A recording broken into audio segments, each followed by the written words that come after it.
Áreas afectiva, volitiva e intelectiva en la comisión de delitos. Área afectiva. El individuo busca satisfacer tanto necesidades primarias, comida, abrigo, sexo, como necesidades secundarias, degustar alimentos y bebidas, vestimenta acorde a la moda, etc. El afecto es una necesidad que debemos considerar primaria, se encuentra en el plano de las emociones, la conducta instintiva, los cambios emocionales y físicos que la acompañan, entre ellos, el deseo sexual, la sed, el hambre, el temor, la ira, todos ellos se ubican en el sistema límbico. En relación a la afectividad y su manifestación a través de un hecho de violencia puede explicarse si tomamos en cuenta que en determinadas circunstancias padecer un estado de conmoción, trastorno, provocación, perturbación o agitación influyen en la conducta. Las emociones son la forma de relacionarnos con el mundo exterior a través de las vivencias y regulan la conducta del individuo. Las emociones están ligadas a la satisfacción de necesidades biológicas, mientras que los sentimientos se relacionan con las necesidades culturales y son específicos del hombre. Mientras que las emociones son circunstanciales, los sentimientos son perdurables, pero ambos se motivan no solo por causales inmediatas y directas, sino por aquellas experiencias remotas que se interconectan. La corteza cerebral actúa como reguladora, permitiendo dominar las emociones y adaptar las conductas al marco social de referencia. La afectividad es el motor, el dínamo que mueve la inteligencia y la voluntad, impulsando la acción integradora y adaptativa del individuo. Según la intensidad y perdurabilidad se puede hablar de sentimientos, emociones y pasiones.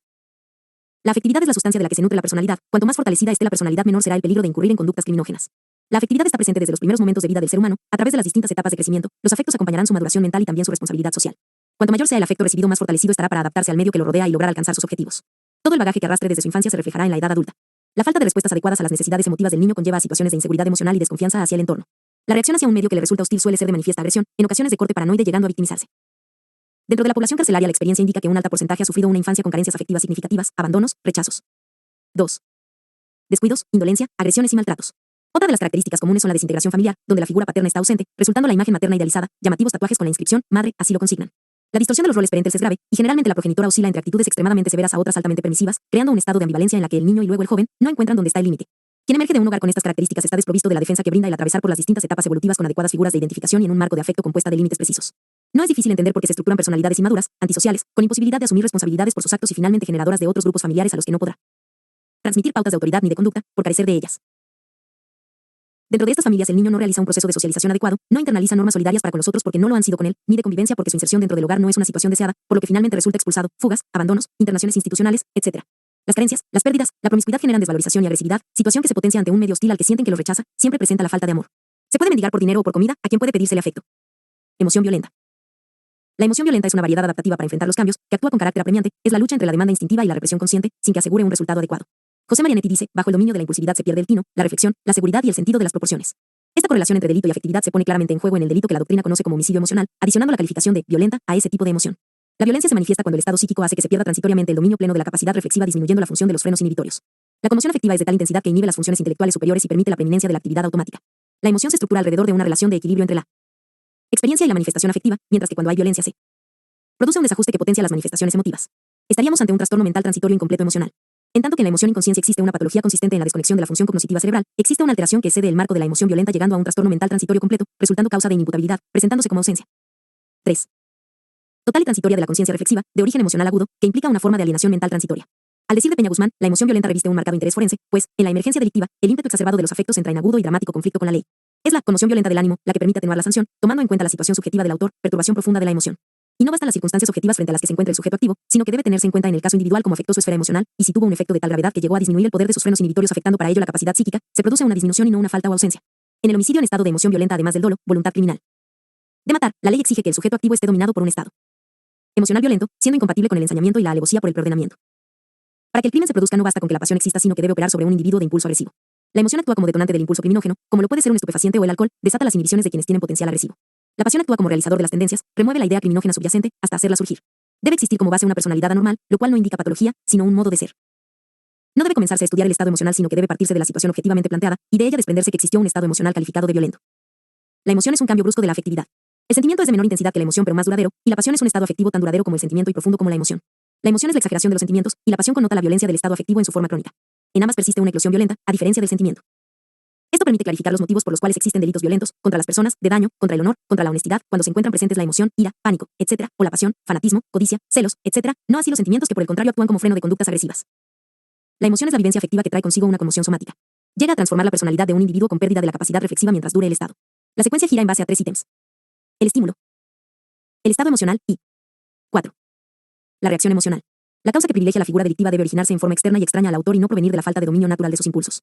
La reacción emocional no está en directa proporción del estímulo, circunstancias, sino que cualquier estímulo que simbolice un disvalor y no se mediatice a través de un proceso reflexivo será suficiente para disparar una conducta inadecuada. Al valorarse la importancia de las circunstancias se tomará en cuenta no solo la personalidad del autor, sino el medio y la ocasión. Área volitiva. La voluntad es la capacidad del sujeto de ser el iniciador de algunos hechos anímicos. Por el acto voluntario el sujeto es autor de su propia conducta. Aquí el hombre se siente no como movido, sino como moviente. La voluntad es la función de la personalidad que implica capacidad de decidir. Esto supone conocimiento, valoración, entendimiento, inteligencia, juicio, todo junto interactuando en la totalidad integrada o personalidad. El acto voluntario es deliberativo porque se tiene conocimiento de lo que se va a hacer. La deliberación es cuando uno, ejerciendo la inteligencia, calcula las consecuencias. El sujeto siente que se gobierna, que se autodomina, ser soberano y se autodetermina, ser autónomo, conduciéndose en la acción encaminada al fin que ha elegido. La voluntad es un potencial dinámico, una motivación generada por el pensamiento o por el sentimiento sometida a una deliberación, con lo cual se consigue el conocimiento de ese pensamiento, se sopesan las posibilidades y se lleva adelante el acto. El comportamiento es un acto voluntario con una finalidad, es un hacer para algo. La enajenación, alienación mental, que significa pérdida absoluta de la actividad mental, excluye toda posibilidad de acto voluntario. Fuera de la alienación mental, hay dos trastornos de la voluntad. Uno, por impulsión, en que se haya muy achicado el proceso de deliberación y se llega a la acción casi explosivamente. Esto se da en ciertas psicopatías y en algunos deterioros o disfunciones encefálicas, epilepsias. Otro, por inhibición, en que después de la decisión se retarda exageradamente la acción, que a veces no llega nunca. Esto se ve en psicópatas abúlicos, en los inseguros, en ciertas depresiones melancólicas, psicóticas o en neurosis depresivas. La acción humana es la base de la teoría del delito y es genérica a todos los delitos, no hay crimen sin conducta. La acción es la actividad humana regida por la voluntad y orientada hacia un determinado resultado. El hombre conoce la cadena causal y por ello puede prever los límites de su actividad y proponerse fines conforme a un plan. Existe una primera etapa que se desarrolla en el mundo interno del sujeto, a través del pensamiento donde se representa el accionar y puede que acepte o no efectuarlo. Pueden aparecer factores que no pueden preverse y alteren la decisión de efectuar la comisión del 5. Hecho, pero si aceptan llevar adelante la conducta criminal, se pone en marcha la cadena causal y se exterioriza la conducta, consumándose el hecho. El actuar está estimulado por el mundo circundante, la motivación es algo que el individuo tiene dentro de sí en su intimidad y que lo determina a actuar. Quien ha manifestado de forma casual una conducta desviada solo podrá sostenerla si incorpora pautas y desarrolla intereses, objetivos o motivaciones también desviadas. Este proceso suele experimentarse luego de la primera detención, dado que desde el plano social está llamado a responder según la imagen que representa, debiendo enfrentarse con un deber de lealtad muy particular en esos grupos tanto frente a los antiguos amigos del barrio al que regresa, como a los nuevos conocidos durante su detención. Las necesidades humanas se manifiestan como deseos y tendencias, motivan y regulan la actividad del hombre, para lo cual es necesario que cuente con un objetivo que lo impulse en alguna dirección. El motivo es lo que dirige la actuación hacia un fin para satisfacer una necesidad. No se debe confundir finalidad delictiva con motivación criminal. Un mismo motivo puede llevar a actuar con fines distintos, el significado de la acción está dado por el motivo y no por la finalidad. Generalmente lo que es más visible al observador es la finalidad, apoderarse de, matar a, etc. La motivación en cambio es subyacente al acto, necesidad de reconocimiento, venganza, etc. Área intelectiva. La inteligencia es el resultado del conjunto interactuante de funciones simples, como la percepción, o complejas como el juicio o el razonamiento. Actualmente se utiliza el término rendimiento intelectual. El parámetro para su medición tiene relación con la adecuación al término medio, entendiéndose esto como lo que la inmensa mayoría acepta. La inteligencia interesa sobre todo en su función productiva, basada en la elaboración y el razonamiento para llegar a una conclusión o juicio, una nueva producción. Es decir, el sujeto será más o menos inteligente según la rapidez y eficacia con la que pueda resolver los problemas que se le presentan. Todo individuo que se represente la idea de delinquir antes de pasar a la acción, aunque solo sea por un momento, se imaginará también alguna de sus consecuencias. Difícilmente piense en la víctima, tampoco es probable que relacione el hecho tipificado en la ley con la sanción que le corresponde como alternativa de su inconducta, tal vez imagine la posibilidad de ser aprendido, para finalmente convencerse de que el sistema es vulnerable y podrá con él quedar impune, especialmente si su experiencia así se lo indica, aceptando la alternativa de que pueda ser detenido. También existen sujetos que por sus características de personalidad, pasan a la acción sin representación previa. Hay teorías que entienden a la conducta delictiva como un aprendizaje criminal, por el contrario consideramos que la falta de aprendizaje sume en orfandad al 6. Hombre no dotándolo de los medios necesarios para enfrentar a un mundo que desde un principio se nos representa hostil. Tampoco resulta aceptable considerar que la conducta criminal se base únicamente en la imitación. Si aceptamos el comportamiento como una forma de adaptación al medio, debemos aceptar que no todas las respuestas adaptativas son tomadas de otros, sino que resultan de la elaboración intelectiva, volitiva y afectiva de cada individuo, lo que conlleva a distintas respuestas ante iguales estímulos. La violencia en el ser humano nos acerca a lo menos humano que tenemos como seres vivos, porque denota carencias intelectivas. La agresividad en la conducta del hombre pone de manifiesto la falta de ideas directrices, de puesta en marcha de funciones complejas que le permitan razonar y producir nuevas ideas o juicios adaptados a resolver las distintas problemáticas que se les presenten con la mayor rapidez, el menor costo y de alto contenido valorativo en las respuestas. Referencias bibliográficas. Oldano, Iris. 1998, Criminología. Agresividad y delincuencia. Editorial ADEOC. B.S. As. Marietan, Hugo. 1996, Semiología psiquiátrica. Editorial Ananqué. B.S. As.